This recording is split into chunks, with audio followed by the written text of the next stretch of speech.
চাওঁতে চাওঁতে আহি পালাকে দুৰ্গা পূজা।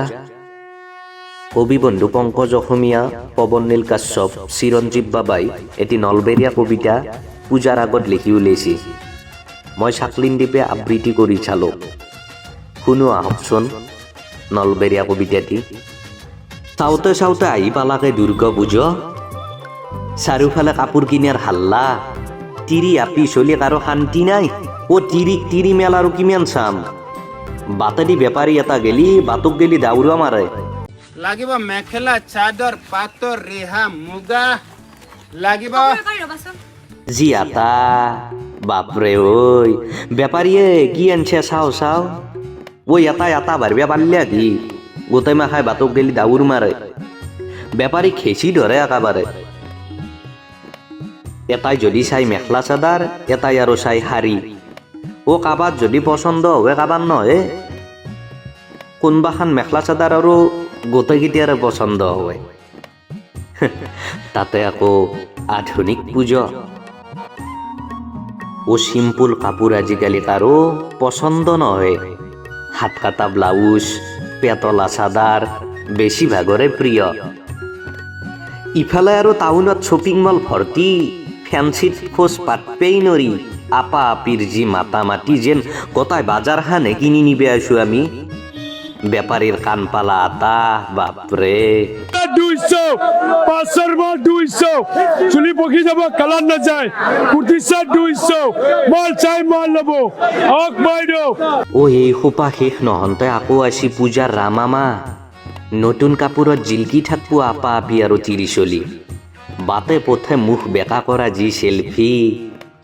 মাজ ৰাস্তাত তিৰি আপিৰ একোটাৰ কি গাৰ ভাজ চাবা। কিবা ৰিলছ বনাব, আধুনিক পূজাই ছ'চিয়েল মিডিয়া কপে দিব। হঠাতে মনত পৰি গেল আগৰ দিনৰ পূজাৰ কথা। পিঠিৰ হাতৰ আঙুলিত ধৰি গেছলো পূজা চাবা।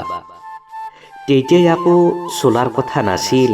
চকুত পৰছিল গুটি মাৰা পিষ্টল, পেও পেও কৰা মোবাইল। দূৰৰ পৰাই এম কৰোঁ পিষ্টলেদি, যতি ভাবো ততি মাৰো। পিতে জেকৰা মাৰি উঠে, নেদাক গেলি নেৰো। য'ত থাকো জাগাতে বাগৰি বাগৰি কান্দ। ওচাৰ দি যোৱা 2-4টাই ঘূৰি ঘূৰি চাওঁতে পিটিৰ চকু আৰু ৰাগ খং একেলগে গোটাই ৰঙা হৈ পৰে। উপে নাপাই ঠাচ ঠাচকে গুলি মাৰা পিষ্টল কিনি দে। পূজত গাঁৱৰ দাদা খুৰাই লগ পালি 5 টকা বা 10 টকা দে। গা গতাই মোৰ আহান দুখন কৰে। বাপ্পা সেইটো কথাই গতাই ৰাইজ খানে জানে। চকুকে কৈ ফুৰে খুৰাই। আগৰ দিনৰ পূজা বুল্লি মা দুৰ্গাৰ কাষত সেৱা এটা কৰোঁ।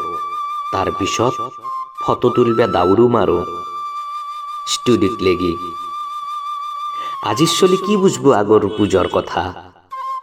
মাউত দালি জিলপি আজিৰ চলি বুজি নাপায়।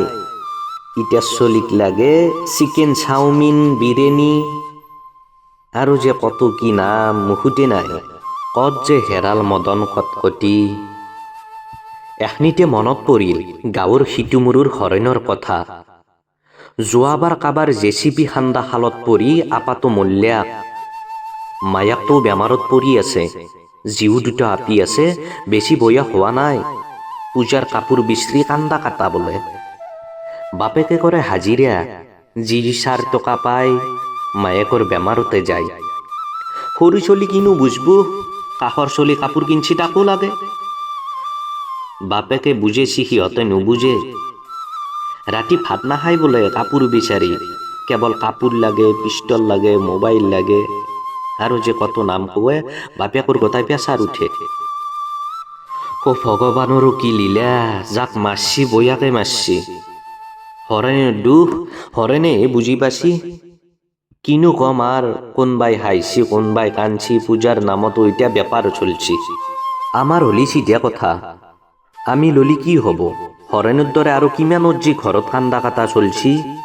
এটাই কথাই ভাবছো, কাপোৰ চাপোৰ সিমান কথা নাই। এইবাৰ পূজা এংকে যাক, দেৱীয়ে শক্তি দিয়াক। হৰেণৰ আপি 2টাই হৰেণক কাপোৰ দিবা পাৰা হওক। পূজা আইছি পূজা কৰিম, ফেশ্বনৰ কথা পিছত ভাবিম। ধন্যবাদ।